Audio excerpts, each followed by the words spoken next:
Qizim yaxshi keldingmi? Ol, choylarni ichgin. Nevaram yaxshimi? Katta bo'ldim. Voy, jonim o'zim o'rgilib ketyapti salimdan. Endi-chi qizim, sen cho'zmagan orasini.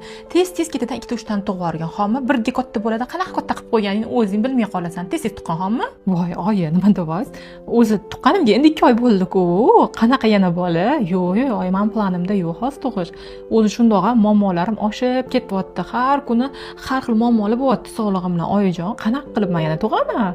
Planimda yo'q. И тем более sizni ikkovingiz bilan отношенияларimiz ja yaxshi emas. Sovib ketdi. Tuqqanimdan beri kechasi keladilarmi, vashi ishlari ham yo'q men bilan. Qiziqmaydilar ham. Tezroq 2-3 bola tug'ib olgan.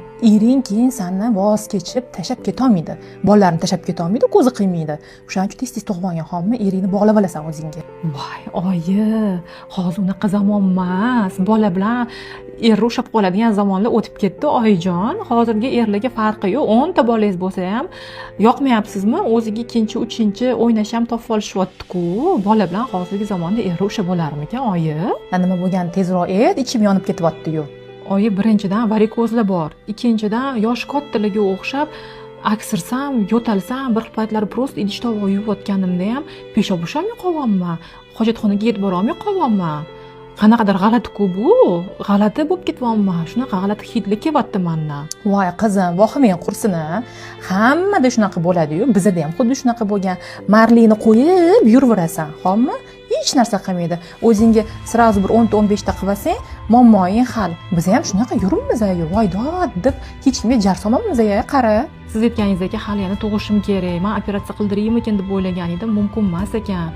Ham yosh ekanman hali operatsiyaga. Keyin operatsiya ham 100% yechilmas ekanda, oyi. Men darslarni ko'rib shu narsani tushundim. Endi shu desangiz ginekologga borib lecheniya qilmoqchi edim.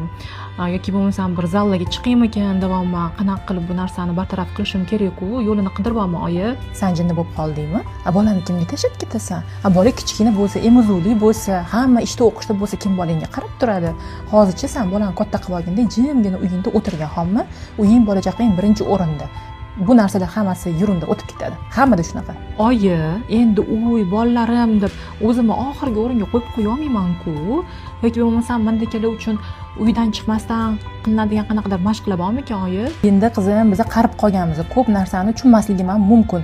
Qara, men bunaqa narsa ko'ruvdim. Go'zal Uralovna degan mutaxassis bor ekanlar. Gaplarida sal anglagandek bo'ldim. Endi seni gaplaringdan keyin men tushunyapman nima deganlarini. Qara, men bitta kommentariyada 3 belgisini qoldirsang, aynan yaqinda tuqqan ayollar uchun bel og'riqlari, ayoli jozibasi bo'yicha, sen aytayotgan muammolar bo'yicha bepul dars berayotgan ekanlar. Mana qizim, ko'rganda kommentariyada 3 yozgin sanamga. Mana shu mashqlarni olib uyda o'tirib, mashqlarni